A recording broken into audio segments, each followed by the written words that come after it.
गजर माऊलीचा, गजर माऊलीचा. आनंद या शब्दाला विरुद्धार्थी शब्द मराठी भाषेतून नाहीच आहे. असला तर मला सांगा कीर्तन झाल्यावर. आनंद या शब्दाला मराठी भाषेत विरुद्धार्थी शब्द नाही. तुम्ही म्हणाल दुःख, नाही, सुखाला विरुद्धार्थी शब्द आहे दुःख. पण आनंद हा एकमेव आनंद जो परमात्म्याच्या सानिध्यात आणि जवळच मिळू शकतो आम्हाला, आणि तो कीर्तन भक्तीमध्ये प्राप्त होतो. कीर्तनाचा अंग होय अंग हरिरूप, कीर्तनाच्या सुखी सुखी होय देव, पंढरीचा राव भासे. असा सुंदर हा काळ आज अतिशय संवेदनशीलतेने आपण सगळे या आईच्या श्राद्धासाठी, आईच्या पुण्यस्मरणासाठी जमलेलो आहोत. माता आणि संत यांच्यामधलं साम्य तुकोबराय दाखवतायत अनेक अभंगातून. मातेची या चित्ती अवघी बाळकाची व्याप्ती, देह विसरे आपुला जवळी घेता क्षीण गेला. अनेक प्रसंगांनी संतांचं श्रेष्ठत्व दाखवताना आईचं उदाहरण संतांनी दिलं, आणि आईचं महत्व दाखवताना संतांचं उदाहरण आमच्या संतांनी दिलेलं आहे आपल्या वाङ्मयामध्ये, संत साहित्यामध्ये. कालचा दिवस अत्यंत महत्वाचा होता महाराष्ट्रासाठी. होता म्हणजे आता त्याचं खरं उद्या कळणार आहे आपल्याला, परवा 23 तारखेला. पण आपण सगळ्यांनी सजगतेने आपलं काम केलेलं आहे असं मी समजते. पण आपण धर्म जाणणारी माणसं आहोत, ज्ञानोबांच्या तुकोबांच्या महाराष्ट्रातली माणसं आहोत, छत्रपती शिवाजी महाराज, छत्रपती संभाजी महाराजांच्या महाराष्ट्रातली माणसं आपण आहोत.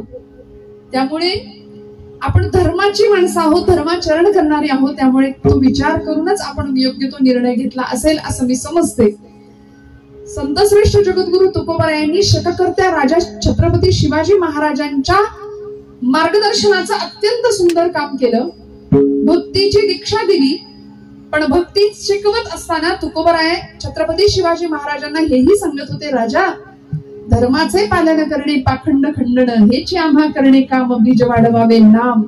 विंचू जर महादेवाच्या पिंडीवर बसला तर आपण असं नाही म्हणायचं देवापेक्षाही तू मोठा म्हणून त्याला अभिषेक नाही घालत आपण, तिथं ठेचूनच काढावं लागतं. तेथे पैजाराचे काम अधमाशी तो अधम. त्यामुळे संतश्रेष्ठ जगद्गुरु तुकोबाराय नाठाळाचे माथा हणू काठी असं म्हणणारे तुकोबाराय योग्य वेळी योग्य तो निर्णय संतांनी आम्हाला घ्यायला शिकवला. किंबहुना आमचं मन मनगट आणि मेंदू असा बळकट करून ठेवला की 750 वर्षांमध्ये ज्ञानेश्वरीला 750 वर्ष पूर्ण होतात. या वर्षी सप्तशतकोत्तरी सुवर्ण महोत्सवी वर्ष आहे. तुकोबारायांच्या वैकुंठ गमनाचं हे त्रिशतकोत्तरी अमृत महोत्सवी वर्ष आहे. 375 वर्ष तुकोबारायांच्या वैकुंठ गमनाला झाली, आणि तरी सुद्धा एवढ्या वर्षांनी आम्ही तुकोबारायांचं वैकुंठ गमन लक्षात ठेवले, आम्हाला माहितीये. तरी सुद्धा असे काही करंटे समाजात आहेत, ते म्हणतात तुकोबाराय वैकुंठाला गेलेच नाहीत, म्हणजे तुकोबारायांचा खून झालाय महाराष्ट्रात. अहो, ज्या महाराष्ट्रामध्ये छत्रपती शिवप्रभू राज्य करतायत, गादी आहे, सिंहासन आहे राजांचं, स्वराज्य उभारणीचं काम सुरू आहे, आणि त्या महाराष्ट्रामध्ये राजांपासून जवळ असणे म्हणजे पुणे जहागीर होती राजांची, पुण्यापासून जवळ असलेल्या काही अंतरावर असलेल्या देहू गावामध्ये तुकोबारायांचा खून होतो, आणि यावर महाराज काहीच क्रिया करत नाही. हे केवढं मोठं हास्यास्पद आहे. ऐका, महाराजांचा खून नाही, महाराज सदेहू वैकुंठाला गेलेत, आणि सदेह वैकुंठ गमन काय असतं याच्यासाठी तुकोबारायांचं चरित्र वाचायला लागेल, कळून घ्यावं लागेल. संताजी जगनाडांनी महाराजांचं चरित्र सुंदर सांगावं, नवे गाथा ज्यांच्यामुळे तुकोबारायांची आपल्याला मिळाली असे संताजी महाराज निळोबारायांनी सांगावं, तुकोबाराय वैकुंठाहून माझ्याकरता येतात. केवढं भाग्य आहे संतांचं. त्यामुळे ज्ञानोबा तुकोबांच्या महाराष्ट्रामध्ये आम्ही राहतो, आणि इथं एकापेक्षा एक चमत्कार घडले. हो, काय घडलं? आळंदीमध्ये घडलं तरी काय? इंद्रायणीचे पाणी नाही केव्हाच आटले, इंद्रायणीचे पाणी नाही केव्हाच आटले, ज्ञानोबाच्या आळंदीत हो, ज्ञानोबाच्या आळंदीत पाय भिंतीला फुटले, पाय भिंतीला फुटले. सावण्याचा शेतमळा भोळ्या भक्तीने फुलला, सावण्याचा शेतमळा भोळ्या भक्तीने फुलला. जनाबाईच्या जात्याला, जनाबाईच्या जात्याला हात विठ्ठलाने दिला, हात विठ्ठलाने दिला. देवभूमी आहे, ही संत भूमी आहे. इथे एकापेक्षा एक चमत्कार घडले. बरं, संतांना काही चमत्काराची हौस नव्हती, भिंत चालवायला माऊलींना काही हौस नव्हती हो. योगियांचा राणा होता तो, पण चमत्काराशिवाय नमस्कार नाही असं म्हणतो आपण. लोकांचा विश्वास बसावा म्हणून संतांना चमत्कार करावे लागले, रेड्यामुखी वेद बोलवावे लागले. कारण धर्म मार्तंडांनी आव्हान द्यावं, सर्वाभूती परमेश्वर एक आहे, अक्षय अकलेचे तारे ज्ञानोबा तुम्ही तोडता, तर सांगा या रेड्यामध्ये आणि तुमच्या मधलं आत्मतत्व एक आहे का?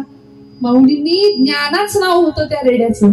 शेजारनं चाललेला मालकाला समोर बोलावलं आणि त्या रेड्याच्या मस्तकावर हात ठेवला आणि म्हणाले, म्हणा देवा, ओम अग्निमिळे पुरोहितम् यज्ञस्य देव ऋत्विजम्. सगळी शांतता सभेत आणि त्या रेड्याच्या मुखातनं शब्द बाहेर पडले, ओम अग्निमिळे पुरोहितम्. वेद रेडा बोलू लागला. परिणाम, सगळ्या धर्मसभेने मस्तक टेकावं, म्हणावं तुम्ही शुद्धीच्याही पलीकडे आहात. काय करावं हो? ज्ञानराज माझी योग्यांची माऊली, ज्ञानराज माझी योग्यांची माऊली, ज्ञानराज माझी योगाची माऊली, ज्ञानराज माझी योगाची माऊली, ज्ञानराज माझी योगाची माऊली, ज्ञानराज माझी योगाची माऊली, ज्ञानराज माझी योगाची माऊली, ज्ञानराज माझी योगाची माऊली.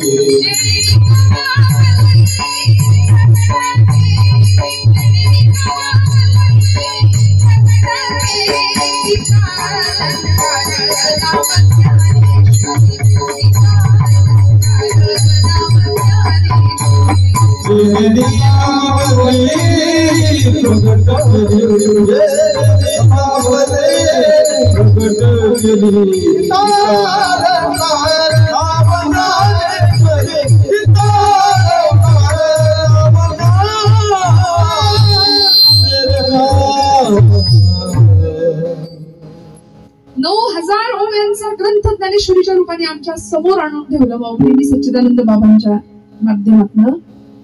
3,500 ते 5,000 अभंगांच्या रूपाने गाथा तुकोबरायांनी आम्हाला आणून दिली की जिथं आमचा माथा सुधारल्याशिवाय राहत नाही अशी गाथा, अशी माऊलींची ज्ञानेश्वरी.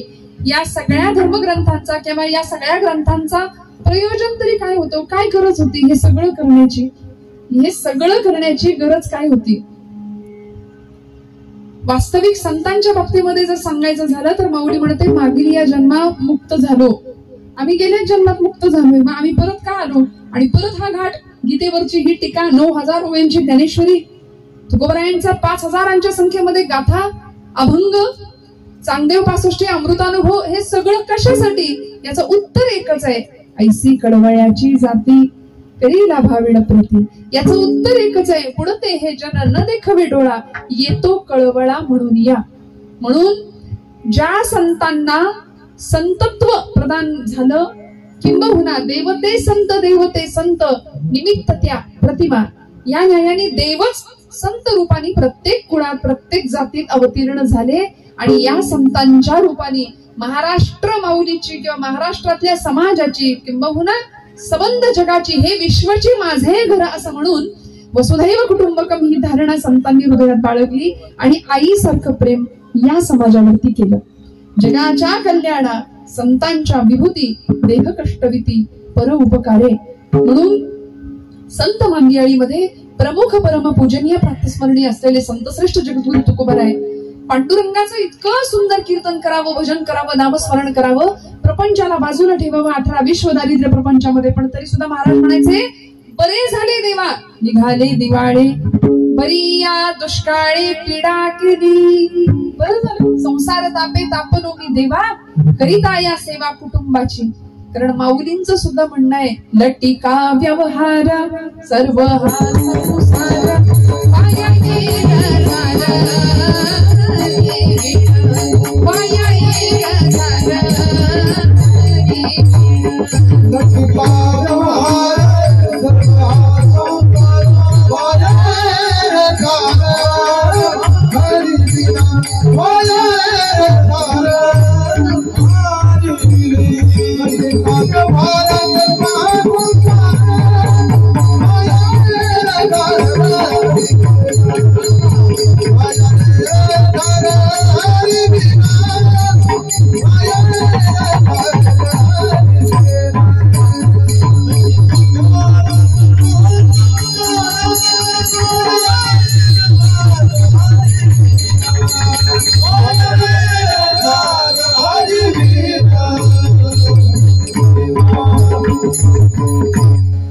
एका जनार्दनी हा संसार खोटा,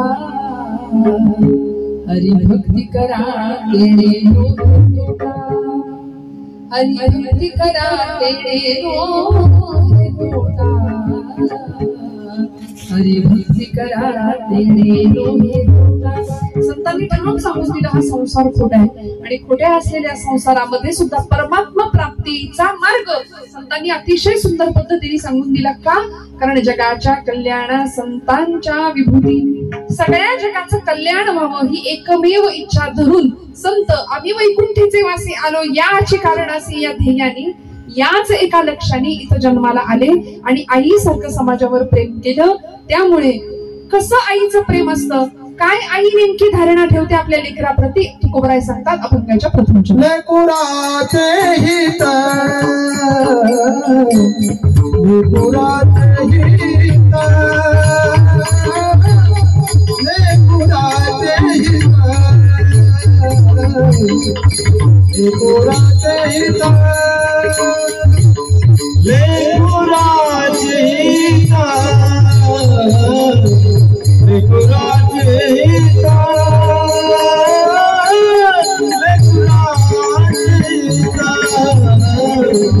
लेकुराचे हित, लेकुराचे हित,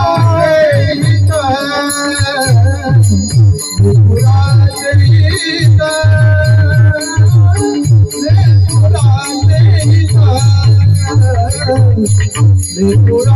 हित, लेकुराचे हित, लेकुराचे हित,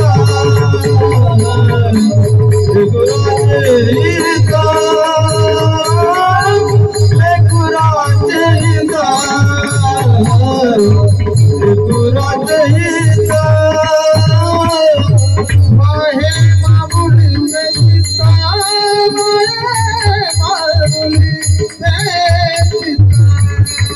माहे मामुलीचे चित्त, माहे मामुलीचे चित्त, माहे मामुलीचे चित्त,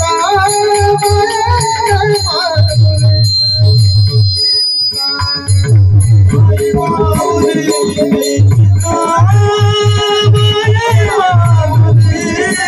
चित्त, ऐसी कड़बड़ाती दाती, ऐसी कड़बड़ाती दाती, ऐसी कड़बड़ाती दाती, ऐसी कड़बड़ाती दाती, ऐसी कड़बड़ाती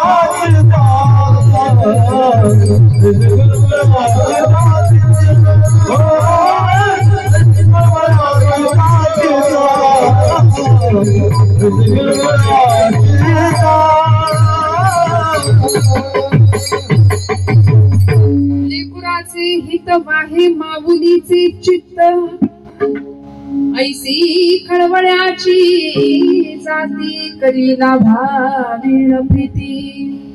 लेकुराचे हित वाहे माऊलीचे चित्त, आईचं चित्त अखंड आपल्या बाळाजवळ असतं असं आम्हाला तुकोबराय सांगतात. तसं संतांच्या मनामध्ये एकंदरीत फक्त आणि फक्त समाजाचंच कल्याण व्हावं. कारण ज्या ब्रह्म आनंदाचा अनुभव आम्ही घेतला किंवा ज्या ब्रह्मरसाचं पान आम्ही केलं, भगवंत प्राप्त आम्ही केला, तसा आनंद या प्रापंचिक माणसांना सुद्धा मिळावा. आम्ही प्रपंचामध्ये सुख शोधतो, परंतु खऱ्या अर्थी आनंद या सुखाचा अनुभव प्रपंचातल्या साध्या मुळ्या सामान्य लोकांना सुद्धा प्राप्त व्हावा या एका धारणेने संतांनी पुन्हा अवतार घेतला आणि तुमचं माझं कल्याण चिंतलं. लेकुराचे हितवा हे माऊलीचे चित्त, आई जसं बाळाची काळजी घेते तसं माऊलीने खूप सुंदर दृष्टांत दिले ज्ञानेश्वरीमध्ये. मग तीही जे जे करावे ते मजची पडणे आघवे, जैसे अजात पक्षाचे जीवे पक्षी जीवे. अंड्याचं कोश फोडून पिलू बाहेर आलेलं असतं आणि त्या पिलाला अजून पंख फुटायचे, अजून चोच नाही, अजून डोळे उघडायचे. पण अशा परिस्थितीत त्या पिलाला ती पक्षिणी ज्या प्रेमाने ज्या मायेने सांभाळते तसं संत आम्हाला सांभाळतात बरं का. तसं आई आपल्या लेकराला सांभाळते, तसं भगवंत आम्हाला सांभाळतो. तुकोबराय सांगतात, माऊली सांगते, आपुली तहान भूक नेणे तांधया निकेते माऊली सच करणे तैसे अनुसरले जे मज प्राणे त्यांचे सर्व मी करी. सगळी जबाबदारी संत माऊली आमची घ्यायला तयार आहे. फक्त म्हणाले आम्ही ज्ञानेश्वरी हातात घेतली पाहिजे. आम्ही म्हणतो ज्ञानेश्वरी आम्हाला कळतच नाही. काय म्हणणं आहे, महिला वर्ग फारच लांब बसलाय तुम्ही. मगाशी महाराजांनी तुम्हाला पुढे येऊन बसायला सांगितलं तरी सुद्धा आपण तेवढ्याच मागे. रोज ज्ञानेश्वरी हातात असते का आपल्या? बऱ्याचदा काय होतं, आमच्या महिला वर्गावर एक ठपका असतो. सगळी मंडळी आमच्याबद्दल बोलताना बोलतात, 4 बायका एकत्र जमल्या की सगळ्या रेंडाळे गावचं वर्तमानपत्र तिथं सापडतं. त्यांना येवला तालुक्याचं वर्तमानपत्र सापडेल. ह्याचं काय झालं, ती कोणाबरोबर गेली, त्याचं काय झालं, ती तशीच तुला म्हणून सांगते. आहे की नाही? कोणाला सांगू नको, तुला म्हणून सांगते असं म्हणून 10 जणींना आमचं बातमी पोहोचते. पण हे सगळं करण्याआधी आपण एखादी गोष्ट अशी चर्चा करूया का की बाई आज किती ओव्या वाचल्या तू, आज हरिपाठाचे किती अभंग केले. हे फक्त महिला वर्गासाठी नाही, तुमच्यासाठी सुद्धा. मी उपदेशात्मक बोलत नाही, खूप कळतं म्हणून इथं उभी नाही, आपल्या आशीर्वादाने काही कळावं म्हणून मी इथं उभी आहे. पण आम्हाला ह्या सगळ्याचा सारासार विचार करता यावा आणि एक एक क्षण आयुष्याचा किती मौल्यवान आहे याचा विचार व्हावा, याकरता संतांचं हृदय करचळलं आमच्या प्रती. संवेदना जागृत झाल्या आणि संतांनी फक्त तुमचं माझं कल्याण चिंतन केलं की आपलं कल्याणच झालं पाहिजे म्हणून. आई जशी लेकराला सांभाळते ना, तसं संतांनी आमचा विचार केला. परमेश्वर आम्हाला सांभाळतो. योगक्षेम महाम्यम हे त्याचं ब्रीद आहे. गीतेतला 9वा अध्याय आहे. अनन्यास चिंतयन्तो माम ये जना पर्युपासते तेषां नित्याभियुक्तानां योगक्षेमं वहाम्यहम्. भगवंताचं ब्रीद आहे. आश्वासनं बरीच मंडळी देतात, पण देवाचं आश्वासन आहे. कालपर्यंत जी आश्वासनं आपण ऐकत होतो ती आश्वासनं खरी होतातच याचा काही भरोसा नाही. पण देवाचं आश्वासन 100% खरं होतं. कारण देवाने गीतेत सांगून दिले, योगक्षेमं वहाम्यहम्. मी माझ्या भक्तांचा सर्वतोपरी सांभाळ करतो. किती सांभाळ करतो. जननी जठरे रक्षियले मज पोषुनी पंचप्राण. रामा तू माझा यजमान, रामा तू माझा यजमान. जननी जठरे रक्षियले मज पोषुनी पंचही प्राण. जन्माला आल्यापासून ते शेवटपर्यंत तुमची माझी सगळी जबाबदारी भगवंत घेतो. आम्हाला उगीच वाटतं आमचं सगळं चाललंय, मीच सगळं करतो, पण नाही हो. त्यामुळे भगवंत आईच्या मायेने सांभाळतो. इथे आल्यानंतर संत आम्हाला आईच्या मायेने सांभाळतात आणि संतांचं सांभाळणं हे आईसारखं आहे, आईसारखं. म्हणूनच लेकुराचे हित वाहे माऊलीचे चित्त. ती जी पक्षिणी असते, मातृत्व कुठे कुठे दिसतं आमच्या संतांना. आमच्या बघा माऊलींनी पक्षाचं उदाहरण दिलं. ती पक्षिणी आपल्या पिल्लाला ज्या पद्धतीनं सांभाळते, आज एका आईचं पुण्यस्मरण आहे ना, श्राद्ध आहे. असं म्हणतात आत्मा ईश्वर, ईश्वराचा आत्मा जिच्या ठिकाणी आहे ती आई. जगातली सगळी तीर्थ ज्यांच्या चरणाजवळ आहे ती माता पिता आहेत. सकल तीर्थांची धुरे जी का माता पितरे. त्यांच्या पायाजवळ सगळी तीर्थ विराजमान झाली. माऊलींनी असं मातृत्व निसर्गातलं टिपलं आणि सांगितलं, ती जी पक्षिणी असते ते पिलाला दाणा भरवते. आणि ती दाणा भरवताना ती पक्षिणी असते ती असं म्हणते का की तू माझ्या म्हातारपणची काठी आहे, तुला माझं सगळं बघायचंय, आमचा 7-12चा उतारा तुझ्या नावे होणार आहे, असं ती काही म्हणत नाही. ती त्याला दाणा भरवते, एक एक एक दाणा त्याच्या चोचीत आणून घालते आणि तिचं काम झालं की ते निघून जाते. तिला माहिती असतं की याला पंख फुटले की हे उडून जाणार आहे, याला पंख फुटले की हे उडून जाणार आहे. पण हे व्यवहारात सुद्धा आहे बरं का. आई आपल्या लेकरासाठी प्रचंड कष्ट करते. तिला माहिती असते याला पंख फुटले की हे उडून जाणार आहे. हे काही आपल्याला किंमत देणार नाही. आई बाप म्हणून आपल्याला सांभाळेलच याची शाश्वती नाही. पण निसर्गातली ती पक्षिणी ज्या पद्धतीनं प्रेमानं बाळाला सांभाळते ना, तसं आमच्या बहिणाबाई नावाच्या खानदेशातल्या कवयित्री काय सुंदर सांगितलं बघा.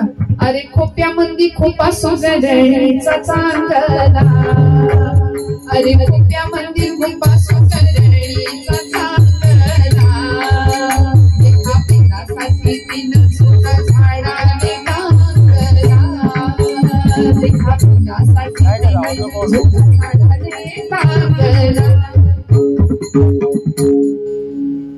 झोका इन लाईन ला, खूपा इन लाईन नयना जसा झुलता बंगला पाखराची कारागिरी जरा देखरे मानसा देखा पिण्यासाठी तीन झोका झाडाने टांगला देखा पिण्यासाठी तीन झोका झाडाने टांगला तिची एवढीशी चोच एखादा कुशल कारागीर इंजिनियर सुद्धा तिथं उन्नती त्याची भ्रष्ट होईल. इतकं सुंदर काम असतं निसर्गाचं.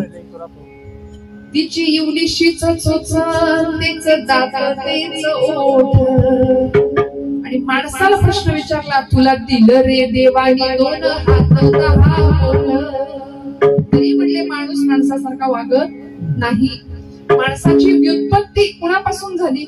आमची इंग्रजी शाळेतली पोरं शिकतात डार्विनचा उत्क्रांतीवादाचा सिद्धांत माणसाची उत्पत्ती माकडापासून झाली असं आम्हाला शाळेत शिकवलं जातं.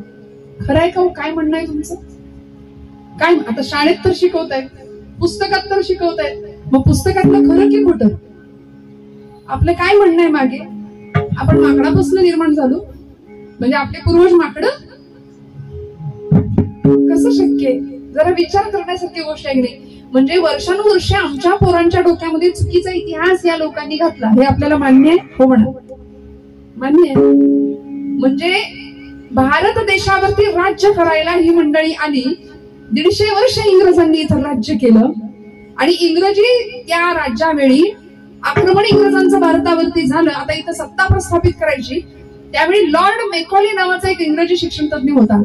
तो म्हणाला भारतावर राज्य करणं तेवढं सोपं नाही. का म्हणले इथे गुरुकुल पद्धत आहे, इथलं ज्ञान विलक्षण आहे, इथे संत परंपरा आहे, ऋषी परंपरा आहे, देवादिकांची भूमी आहे ही. आणि आता इथं राज्य करायचं म्हटल्यानंतर इथल्या लोकांच्या मनाचं थोडं बिघडवलं पाहिजे काम.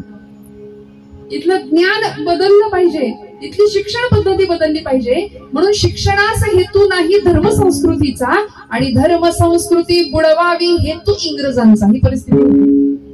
त्यामुळे आमच्या संस्कृतीचं अधःपतन कसं करायचं आणि स्वतःचा आमचा राष्ट्राभिमान स्वतःच्या टाचेखाली कसा तुडवून टाकायचा हे सगळ्या परक्यांनी ठरवलं होतं. म्हणजे फक्त इंग्रज नाही, 5 पातशाही या महाराष्ट्राच्या उरावर राज्य करत होत्या.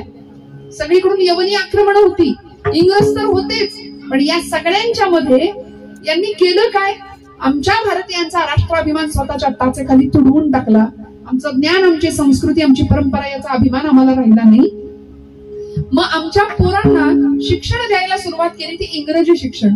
मग कोणतरी तो पाश्चात्य तत्ववेत्ता डार्विन त्याचा सिद्धांत माणूस माकडापासून तयार झाला. मग आमच्या पोरांना कोणालाही विचारा, आहे की नाही? आमच्या शाळेत शिकतो ना, आम्ही शिकतो शाळेमध्ये, पुस्तकात असतं आम्हाला ज्ञान हे की माकडापासून माणूस कसा, मग हळूहळू ते शेपूट कसं गळून पडलं, हळूहळू तो माणूस कसा तयार झाला. सगळं खोट आहे. भागवत नावाचा आपला सर्वश्रेष्ठ धर्मग्रंथ आहे. 18 पुराणांपैकी 18वं पुराण जे व्यासांनी रचलं, व्यासोच्छिष्टम जगत्त्रयम असं जगत सर्वम असं म्हटलंय. व्यासांनी निर्माण केलेल्या भागवत ग्रंथामध्ये ब्रह्मदेवांच्या शरीरापासून जगातलं सृष्टीतलं सगळ्यात पहिलं जोडपं निर्माण झालं. त्याचं नाव आहे मनु आणि शतरूपा. मनु हा आमचा पहिला पूर्वज आणि शतरूपा या दोघांपासून सृष्टी निर्माण झाली. म्हणून आम्ही मानव, मनुपासून निर्माण झालो म्हणून आम्ही मानव. पण म्हणले मानव कधी मानवासारखा वागतच नाही, तो दानवासारखा वागतोय परिस्थितीमध्ये आत्ताच्या. मग अशा माणसाला अरे मानसा केव्हा होशील माणूस असं विचारावं लागलं बहिणाबाईंना, आमच्या संतांना. मग या परिस्थितीमध्ये आमचे पूर्वज, लक्षात घ्या, आता डोक्यात फिट्ट ठेवा, आमच्या पिढ्यांना, नवीन पिढ्याला सुद्धा सांगितलं शाळेत पुस्तकात काही शिक, पण आपले पूर्वज माकडं नाहीत. ज्यांनी शोध लावला त्यांचे पूर्वज माकडं असतील, आपले नाही. आपले पूर्वज आहेत राम आणि कृष्ण.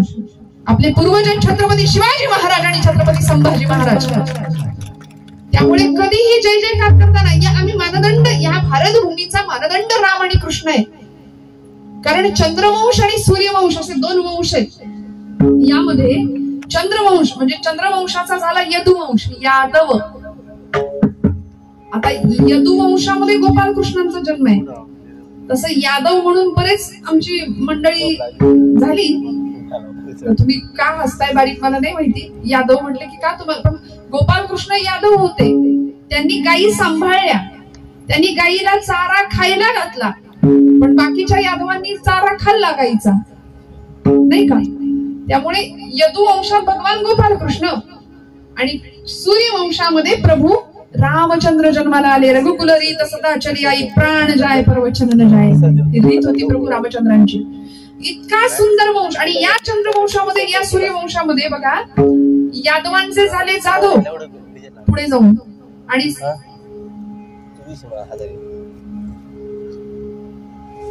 आपल्या जिजाऊ आई साहेब त्यांचे पिताजी जाधव घराण्यामध्ये जन्माला आलेले आमच्या जिजाऊ मा साहेब, आणि त्यांचा विवाह झाला भोसले कुळातल्या शहाजीराजे भोसल्यांशी.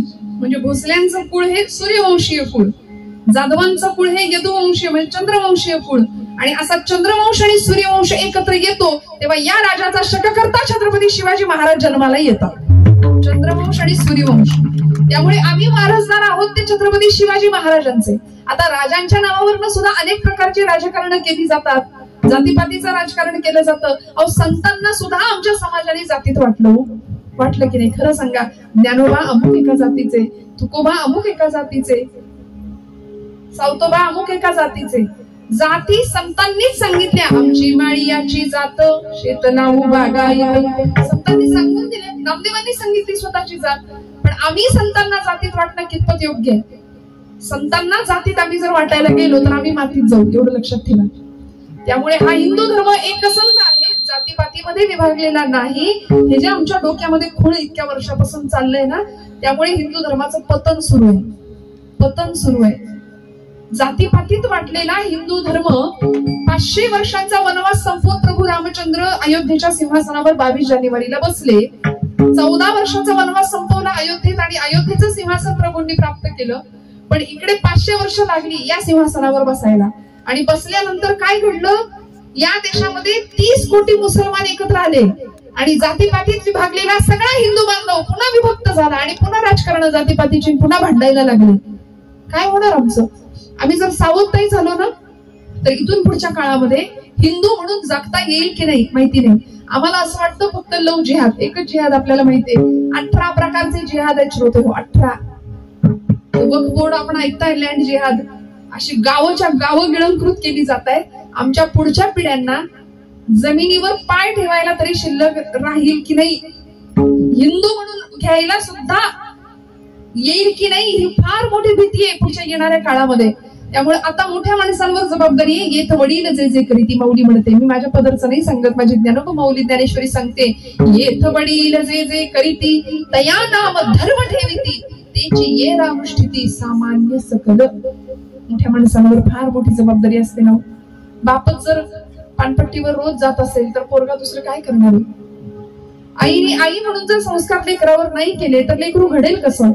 प्रपंचामध्ये, संसारामध्ये उत्तम भावी पिढी जन्माला यायची असेल तर आईनं आईचं कर्तृत्व निभावावं, बापानी पित्यानी पित्याचं कर्तव्य पूर्णपणे बजावावं. म्हणून तर तुकोबरायांना सांगावंच वाटलं, लेकुराचे हित वाहे माऊलीचे चित्त. त्यामुळे फक्त तुमचं माझं कल्याण चिंतन करणारी फक्त आपली आई असते. आणि आईचाच दर्जा संतांना प्राप्त झाला म्हणून आई आणि संत यांना एका दोरीत बसवलं. तुलना नाही केली, कोण श्रेष्ठ कोण मोठं नाही. आई जितकी महान आहे तितके संत महान आहेत. कारण आईच्या दर्जाला संत गेले आणि समाजाचं कल्याण व्हावं ही एकमेव इच्छा संतांनी धारण केली, बाळगली. वास्तविक काय गरज होती त्यांना हे सगळं करण्याची? समाजाने काय दिलं त्यांना? माझ्या ज्ञानोबा माऊलीला काय दिलं समाजाने? पण जगाची माय ठरली. असे रस्त्याने निघाले ना ज्ञानोबाराय. आता मध्ये जोडी असायची खांद्याला माधुकरी मागण्याकरता. कुणीतरी यायचं, त्या जोडीमध्ये पीठ घालावं, कुणीतरी यावं, ती झोळी हिसकावून घ्यावी, पीठ खाली सांडावं, पिठात रेघोट्या ओढाव्यात, पीठ भरता येऊ नये म्हणून, आणि अखंड विटंबना करावी, हेटाळणी करावी. अरे संन्याशाच्या पोरांनो, तुम्ही जगता तरी कशाला रे? तुम्ही मरत का नाही? या शब्दामध्ये प्रचंड विटंबना, प्रचंड निंदा. शांतपणे जगूच नाही दिलं संतांना समाजाने. तुकोबरायांच्या बाबतीत महाराज असे निघाले की लोक म्हणायचे, बघा येडा तुक्या चालला म्हणून. महाराज म्हणले, हो मला वेड लागलं, मला वेड लागलं, मला भक्तीचं वेड लागलं. पांडुरंगा, मी इतका तुझ्या भक्तीमध्ये वेडा झालो ना की आता जगाने आमची निंदा करू दे, विटंबना करू दे, आम्हाला काही घेणं देणं नाही. कोणी निंदा कोणी वंदा, आम्हा स्वहिताचा धंदा. त्यामुळे असं स्वहित संतांनी स्वतःच साधलंच. पण तुमचं माझं साधावं याकरता केलं काय हो? आई काय करते? लेकरू असं रस्त्याने चालत असताना आईला म्हणतो, आई उचलून घे, उचलून घे, उचलून घे. आई आधीच सांगते, चालणार असशील तर नेते. 4-5 वर्षाचं पोरगं असतं, काही अंतर चालवून गेल्यावर पायाला खडे टोचतात. आई घे ना गं उचलून. आई म्हणते, कार्ट्या मेल्या, तुला आधीच सांगितलं होतं तुला उचलून घेणार नाही, चालणार असलंच तर चल माझ्या बरोबर, ये मेल्या बस असं म्हणून त्याला कमरेवर घेते. उन्हात काय मरतोस, घरात येऊन मर मेल्या, ही आईची भाषा असते. पण ते मर हे म्हणण्यामागे सुद्धा किती प्रेम असतं. भागलिया मजा वाहतील त्यांची येणी जोडे सर्व सुख, त्यांची येणी जोडे सर्व सुख, त्यांची येणी जोडे सर्व सुख. भागलिया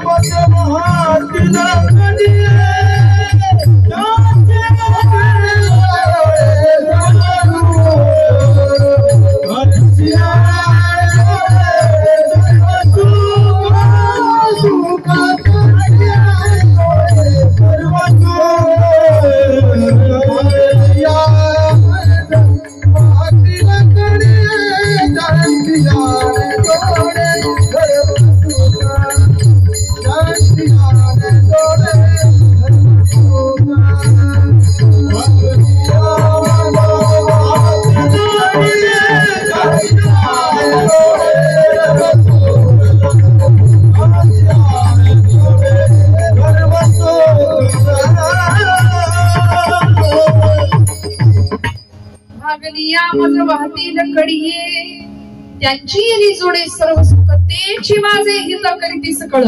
ठामपणे सांगितलंय आमच्या संतांनी, तेची माझे हित करीती सकळ. तेणे हा गोपाळ कृपा करी. भगवंताची कृपा प्राप्त व्हावी असं वाटत असेल तर संतांनी सांगितलेल्या मार्गावरून आम्हाला चालावं लागेल. कारण तेणेची पंथे चालू जाता न पडेची गुंता कोठे काही. सगळा गुंता आम्ही करून ठेवलाय. लोक अजिबात घेणं देणं ठेवत नाहीत कुणाशी. माझा प्रपंच, माझी बायको, माझं घर, माझं दार, माझी मुलं, बस तेवढ्या पुरतच. पण माझ्या ज्ञानोबांना विचारावं, विश्वाची माऊली का झाली? माऊलींना कधीतरी विचारावं, माऊली तुमचं कसं काय हो? काही कुठे एकरभर गुंठाभर जमीन घेऊन ठेवलीये का? काही थोडंफार बँक बॅलन्स केलाय का? माऊली म्हणतात, हे विश्वची माझे घर, हे विश्वची माझे घर, ऐसी मती जयाची स्थिर, किंब पुन्हा चराचर आपणचे जाहला. हे विश्वची माझे घर, वसुधैव कुटुंबकम. ही धारणा संतांची होती बरं का, ही धारणा संतांची. माऊली म्हणतात, माझं सगळं नव्हे 750 वर्षानंतर सुद्धा आमच्या घरामध्ये आमच्या पणजोबांचा, आमच्या खापर पणजोबांचा, कदाचित आमच्या आजोबांचा फोटो सापडणार नाही, पण माऊलींचा फोटो नाही असं महाराष्ट्रातलं एकही घर नाही. म्हणून माऊली म्हणतात, हे विश्वाची माझे घर, सगळं घर माझं आहे, सगळं विश्व. म्हणून सगळा संसार सुखाचा केला अवघा, संसार सुखाचा करीन आनंदे भरीन तीही लोक. कशासाठी कुणाचा हेवा दावा करायचा, कुणाचा मत्सर करायचा? मला इकडचं माहिती नाही. परवा आमच्या पुण्यामध्ये सिग्नलला एक गाडी उभी राहिलेली पाहिली मी. सफारी होती, मोठी गाडी होती, मोठी माणसं होती गाडीत. आणि त्या गाडीच्या मागे लिहिलं होतं, भाऊंशी वाकडं, स्मशानात लाकडं. म्हणलं बापरे, कुठं घेऊन जायची ही सफारीवर? आणि इतका अहंकार, इतका अहंकार. आणि देवाला एनर्जी येते या एका अहंकाराची. खरं सांगते श्रोते, आम्ही असे बांधावर आमच्या उभे राहतो आणि असं झाड दाखवतो. ते तो डोंगर दिसतोय का, ते झाड दिसतंय का, ते सगळं तिथपर्यंत या पठ्ठ्याचं आहे, माझं आहे. ती धरणी माता आपल्यावर हसते, ती भूमी म्हणते, याचा आजा सुद्धा हे म्हणायचा, याचा पंजा सुद्धा हेच म्हणायचं की हे माझं आहे, माझं आहे. ते गेले, मग काय होणार आहे हो? आमची सुद्धा हीच गत आहे ना. आता मेला पंजा मेला, बाप वचना मेला,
सगळ्यांकडे वाटेने जायचंय आम्हाला. आम्ही आमच्यापैकी एखादा आपतेष्ट जर निघून गेला, आमचा नातेवाईक जर गेला, तर आम्ही त्याला पोहोचवायला कुठे जातो?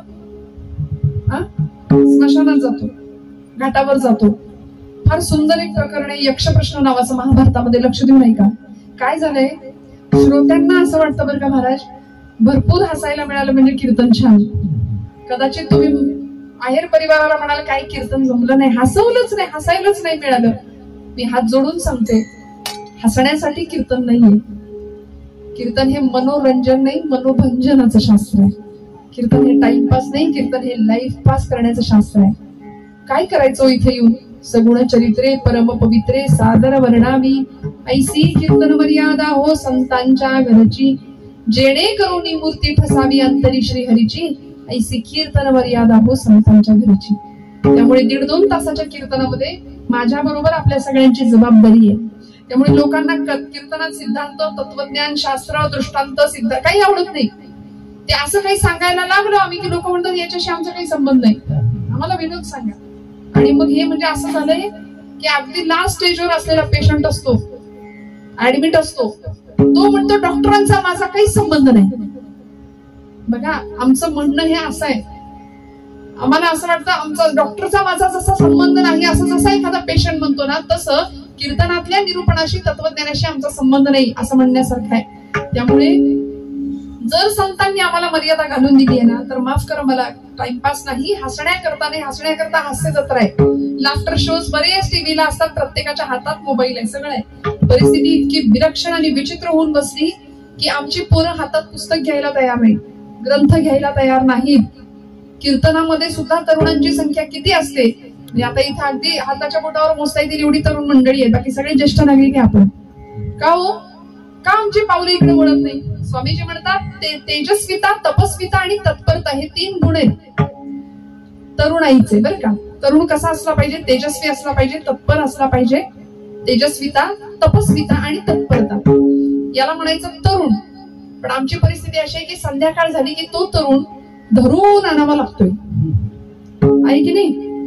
सरकार मान्य होतो आम्ही, मला याच्यापेक्षा स्पष्ट नाही बोलता येत आणि बोलूही नाही या गादीवर. आम्ही सरकार मान्य होणारी आमच्यापैकी बरीच मंडळी आहे आणि सगळं मग आयुष्य बिघडलं की देवावर खापर फोडतो आम्ही, आमच्या नशिबाला दोष देतो. नाही, भगवंतांनी कर्म सिद्धांत म्हणला, कर्मण्येवाधिकार मा फलेषु कदाचन. कर्माच्या बाबतीमध्ये मनुष्य स्वतंत्र आहे. कर्म कुठलं करायचं हे आम्हाला संतांनी वेळोवेळी सांगून दिले. जसं कर्म करू तशी आम्हाला गती मिळणार आहे. सत्कर्म असेल तर सद्गती आहे आणि दुष्कर्म असेल तर दुर्गती मिळाल्याशिवाय राहणार नाही. मी यक्षप्रश्न प्रकरण सांगत होते महाभारतातलं. त्या प्रकरणामध्ये पांडवांच्या पैकी ज्येष्ठ पांडव कोण? जागेत ना आपण सगळे? विठ्ठल विठ्ठल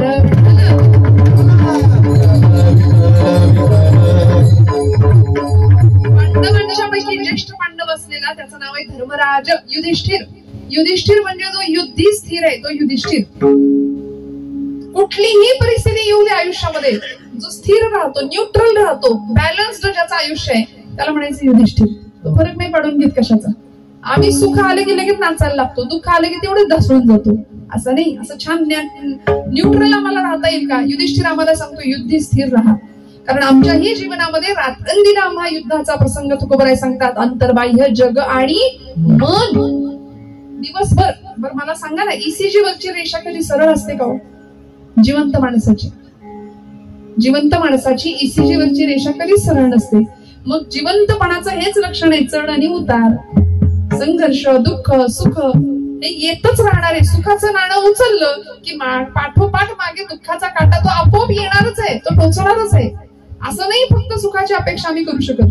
तो युधिष्ठिर त्या वनवासामध्ये असताना तहान लागली म्हणून एका सरोवराजवळ आला आणि यक्ष नावाचा तो उभा राहिला. यक्षाने युधिष्ठिरला प्रश्न विचारले होते, जगातलं सगळ्यात मोठं आश्चर्य काय? असा प्रश्न विचारला यक्षराजाने. धर्मराजाने उत्तर फार सुंदर दिलं होतं. अहन्यहनि भूतानि गच्छन्ति यममन्दिरं तेषास्थिरत्व विच्छन्ति किमाश्चर्यमतः परम्. म्हणाले अहन्यहनि भूतानि गच्छन्ति यममन्दिरं. समजा आमच्यापैकी कुणी एखादं गेलं तर त्याला आम्ही सोडायला कुठे जातो? घाटावर जातो, स्मशानात जातो. या श्लोकामध्ये यम मंदिर असा शब्द वापरला. म्हणाले यमाचं मंदिर आहे ते यम मंदिरम. जाणारी माणसं तिथं जाताना अगदी मस्त चर्चा करत जातात, अगदी म्हणत नाही का. तिथं गेल्यानंतर अग्निसंस्कार होतो आणि अग्निसंस्कार झाल्यानंतर घरी येणारा माणूस, हे मी नाही, धर्मराज सांगतात, यक्षप्रश्नामध्ये महाभारतातला श्लोक आहे. धर्मराज सांगतात घरी येणारा माणूस अशा रुबाबात येतं की जणू काही माझा आणि या जागेचा काही संबंधच नाही, आम्हाला इकडं कधी फिरकायचंच नाही. या रुबाबात माणसं माघारी येतात. हे जे त्यांचं वाटणं आहे ते जगातलं सगळ्यात मोठं आश्चर्य. म्हणाले विठ्ठल विठ्ठल.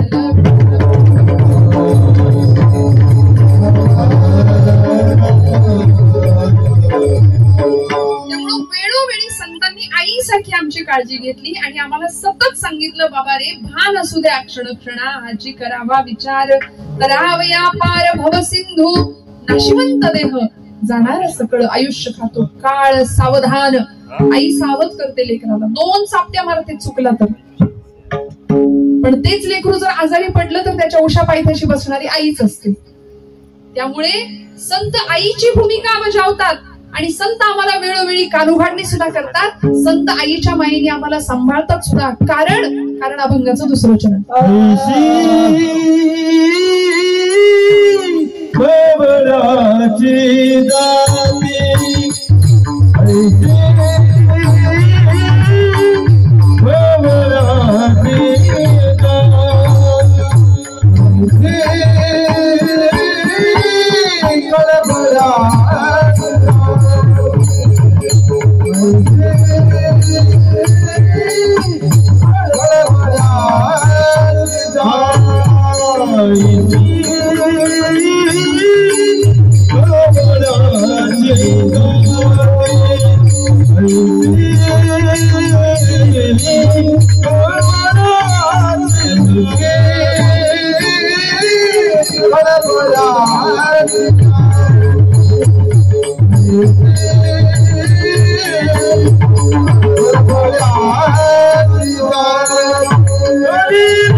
नाराज आहे का तुम्ही?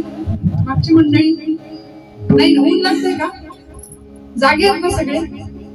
काय असतं, कीर्तनाची वेळ कुठली असू दे, तर आता उशीर झालाय कीर्तनाला, उन्हाचा थोडासा चटका बसत असेल, पण ती बाया येते कीर्तनात, तिला निमंत्रण नाही द्यावं लागत. कीर्तनाची वेळ कुठलीही असू दे. कुठली हो? कोण म्हणते मी? निद्रा देवी. ती कुंभकर्णाच्या 2 बायका होत्या. एकीचं नाव होतं निद्रा, दुसरीचं नाव होतं जागृती. ती जागृती नावाची जी बायको होती ना, ती सती गेली. तो मेल्यानंतर ती उरली निद्रा देवी. ती आली रामांकडे. ती म्हणली, मी देवा कुठं जाऊ, आता काय करू, माझा नवरा तर गेला. रामप्रभू तिला म्हणाले, तू आता असं कर, कथा कीर्तनात जाऊन बसत जा. म्हणून ती इथं येते पण खरं सांगू, माझं नाही, संतांचं प्रमाण आहे. संत म्हणतात, कीर्तनामध्ये जो कोणी झोपतो त्याला पुढचा जन्म अजगराचा मिळतो. विठ्ठल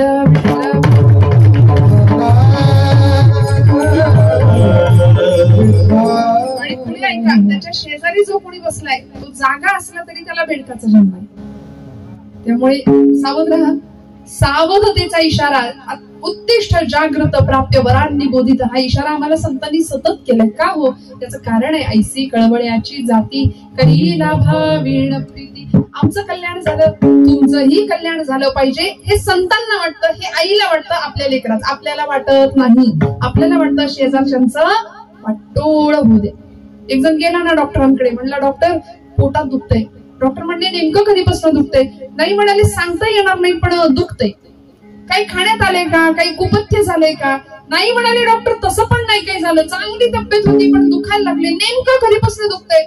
म्हणाले तसं म्हणलं तर शेजारी स्लॅब पडलाय तेव्हापासून दुखणं जास्त वाढलंय. दुसऱ्याचं सुख आम्हाला बघवत नाही, कारण आम्ही साधी भोळी प्रापंचिक सामान्य माणसं आहोत.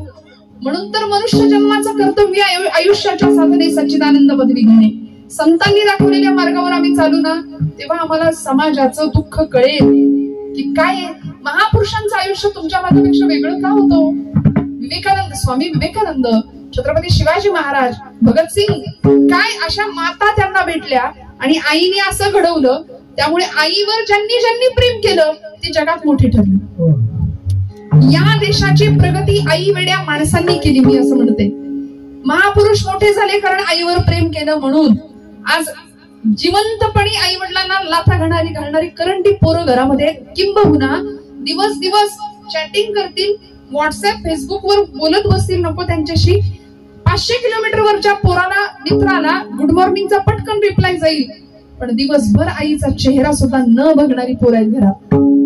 नाही, परिस्थिती अशी म्हणजे 16-17 वर्षाचं मूल जरा पंख फुटले, जरा मिसरूड फुटलं की बाप घरात आला की मुलगा बाहेर जातो, मुलगा घरात आला की बाप बाहेर जातो. ही परिस्थिती आहे. मी खोटं बोलत असेल तर सांगा.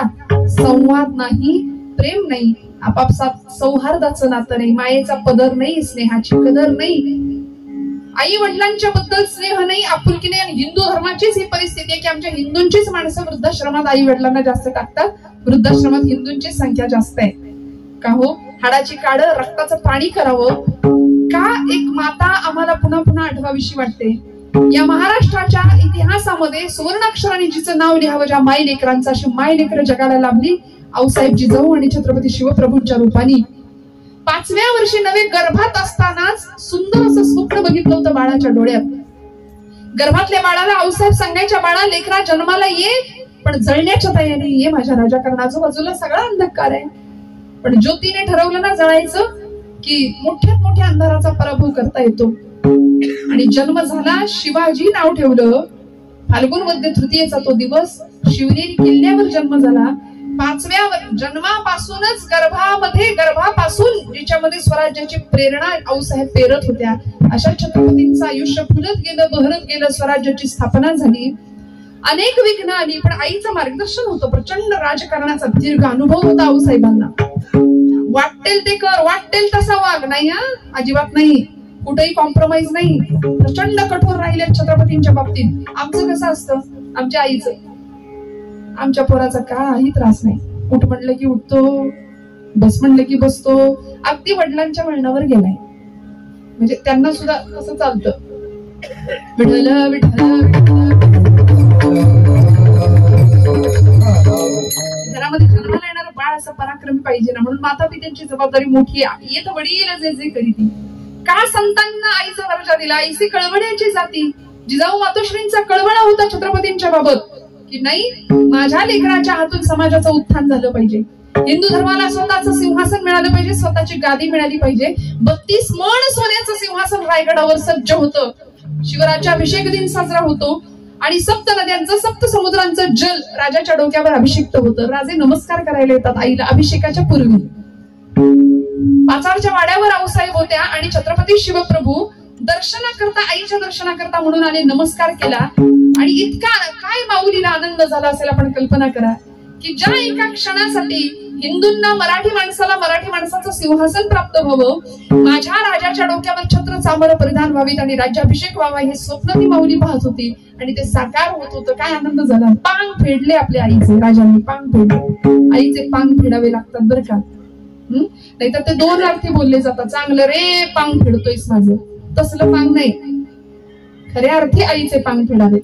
खऱ्या अर्थी छत्रपतींनी आईचे पांग असे फेडले, नमस्काराला गेले. जिजाऊ मातोश्रींना इतका आनंद झाला होता, म्हणाले लहानपणी मांडीच्या सिंहासनावर बसून रामायण महाभारत मी राजा तुला शिकवलं, आता तू 32 मण सोन्याच्या सिंहासनावर बसणार आहेस. लहानपणी मी तुला कित्येक वेळा आसवांचा अभिषेक केला तुझ्या मस्तकावरती, आता खरंच सप्त नद्यांचा आणि सप्त समुद्रांचं जल तुझ्या माथ्यावर अभिषिक्त होणार आहे. आनंद झाला आईला आणि आशीर्वाद दिला आणि एक मागणी केली. एक आई आपल्या राजाला मागते पुत्राला. काय मागावं? राजा मला काहीतरी देशील का? शिवबा राजांना सांगतायत मला काहीतरी द्याल का मी तुम्हाला मागितलं तर? अहो साहेब असं का म्हणता? बोला ना, तुम्ही फक्त काहीतरी मागा, मी लगेच आपल्यासाठी ते हजर करीन. बोला काय हवं? राष्ट्रमाता आऊसाहेब जिजाऊ मासाहेबांनी सांगावं, शिवबा मी मागेन ते मला द्याल का? माझा पुनर्जन्मावर विश्वास आहे. आपले हिंदू धर्मशास्त्र सांगतं, जैसे जीर्ण वस्त्र सांडीजे मग नूतन वेढीजे, या न्यायाने हा शरीराचा आत्मा त्याग करतो. शरीर संपून जातं पण तो आत्मा दुसऱ्या शरीराचा आधार घेतो ना, तसा पुनर्जन्मावर शास्त्रानुसार माझा विश्वास आहे. पुढच्या जन्मी माझी एकच इच्छा आहे, शिवबा तुमची आई होण्याचं भाग्य मला मिळावं. माझा जर पुनर्जन्म झाला तर शिवबा माझ्या पोटी पुनर्जन्माला याल का? हे एका आईचं मागणं आहे. म्हणून ऐसी कळवळ्याची जाती करी लाभावेड प्रीती. काय स्वार्थ असतो? काही नाही, काही लाभ नाही, काही स्वार्थ नाही. म्हणून तर स्वामी विवेकानंदांना विचारलं होतं एका मुलांनी, स्वामीजी तुम्ही आईचं महत्व सांगता, मला सांगा आईचे ऋण फेडता येत नाही असं का बरं म्हणतात? मी फेडून दाखवेन म्हणलं आईचे ऋण. आईचे ऋण फेडता येत नाही जन्मात असं का म्हणतात?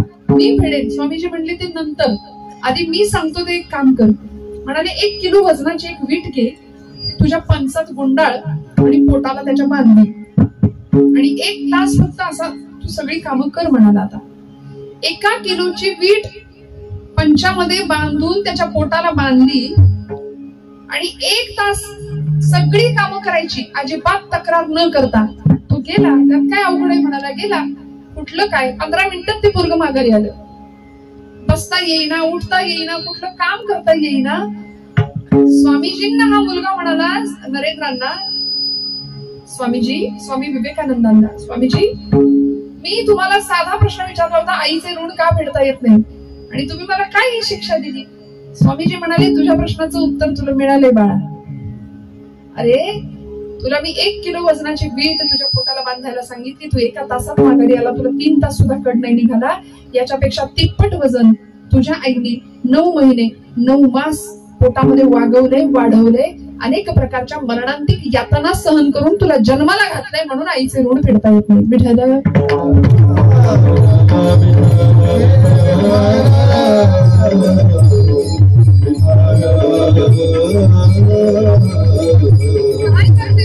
काय करते ही माऊली? अभंगाचं 3रं चरण.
लेकुराचे हित पाहे माऊलीचे चित्त ऐसी कळवळ्याची जाती करीला भावीण प्रीती पोटी भार वाहे त्याचे सर्वस्व ही साहे ऐसी कळवळ्याची जाती करीला भावीण प्रीती।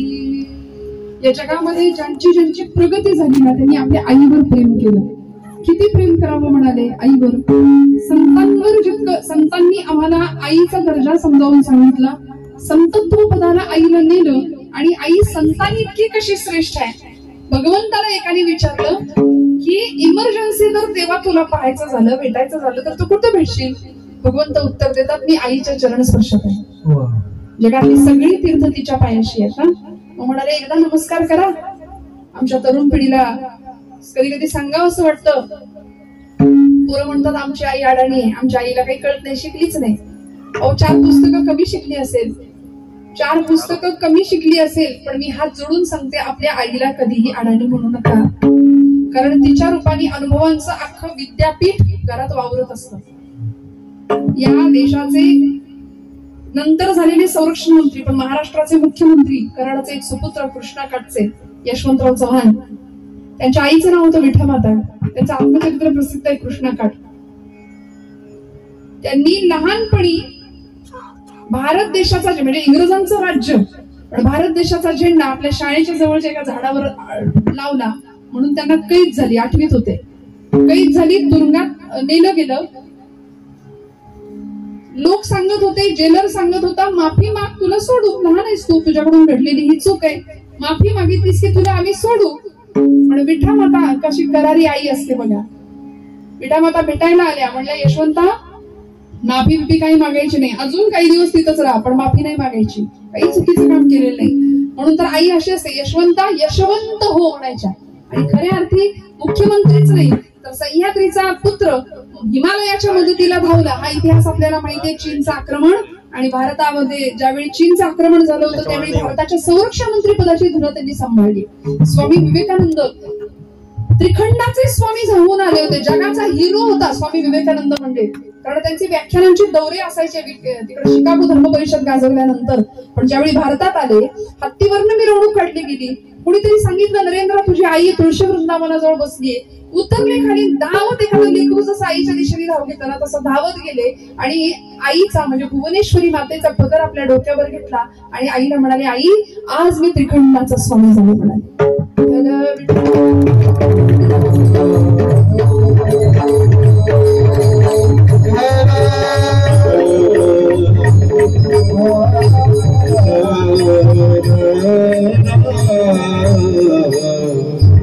त्यामुळे मोठी भारव आहे त्याचे सर्वस्व हीच आहे.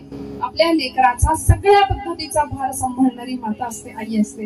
आणि संत तुमच्या माझ्यावरती आईसारखं प्रेम करतात. पण बऱ्याच काय होतं, आम्ही विश्वास सगळ्यावर ठेवतो पण संतांवर ठेवत नाही. सगळीकडे आमचं मन धावतं पण इकडे येत नाही. एका पोराला मी विचारलं परवा, 10वीत होता, म्हटलं वाचतोस का रे चांगलं काही? बघा ना, घरात इतकं भरलंय फर्निचर, म्हणजे माणसांना बसायला जागा नाही, एवढं सगळं घर पॅक झालंय फर्निचरने. पण 50 रुपयाचं पुस्तक नाही घरात सापडणार, नाही सापडणार घरात. कारण आमचे ग्रंथ आम्हाला जगण्याची दिशा देतात. आमचे ग्रंथ ठेवलेत आम्ही गुंडाळून, कधीतरी हळदी कुंकू त्याच्यावर आम्ही वाहतो, आहे की नाही? महिला वर्ग रोज आपला हरिपाठ असावा म्हणतायत मावशी, हळदी कुंकू वाहतो आपण, नाही का? एकतरी ओवी अनुभवावी असं का बरं म्हटलं असेल? काय होणार आहे जीवनाचं उत्थान परिवर्तन? सुंदर असे ग्रंथ हातामध्ये घ्यावे. त्याला विचारलं, बाबा तू काही वाचतोस का? तो म्हणला, ताई ट्विटरवर अकाउंट आहे, फेसबुक वापरतो, व्हॉट्सअपवर चॅटिंग चालतं माझं आणि इतके मेसेजेस असतात. म्हणले मला वेळच नाही, मला कुठं वेळ आहे अभ्यास करायला वाचायला. म्हटलं तू खरंच वाचत नाही? म्हटलं नाही वाचत. म्हटलं आता तू वाचत नाही.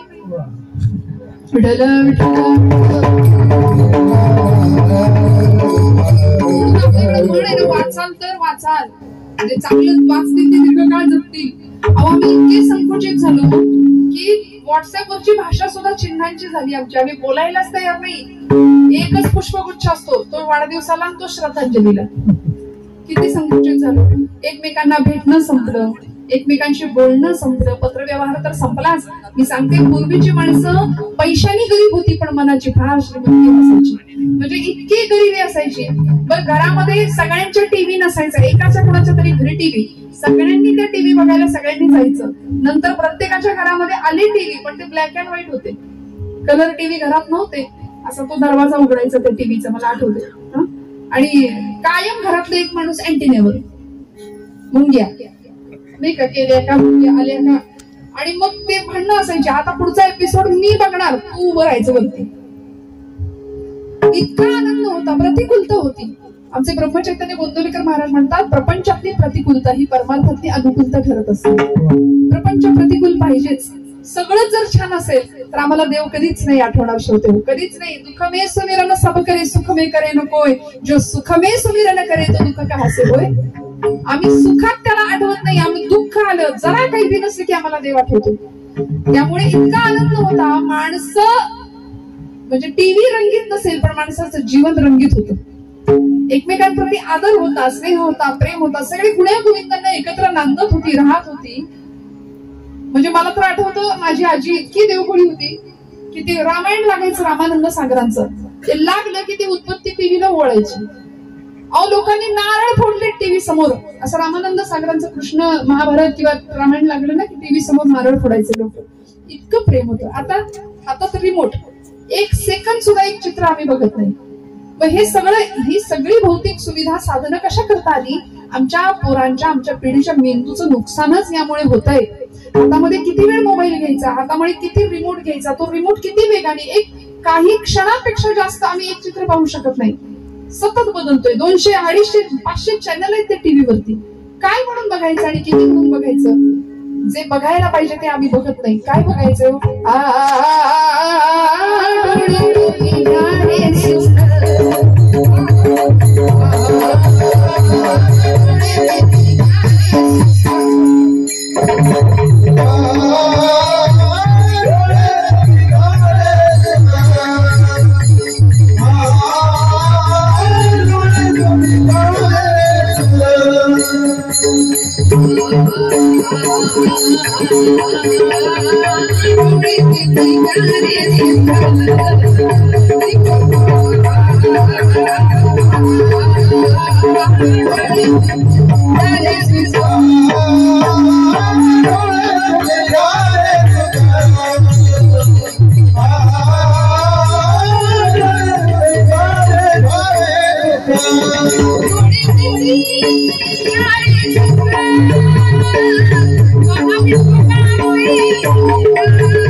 हा ज्याचा त्याचा प्रश्न आहे, पण तुकोबराय सांगतात डोळे तुम्ही घ्या रे सुख पहा विठोबाचे मुख.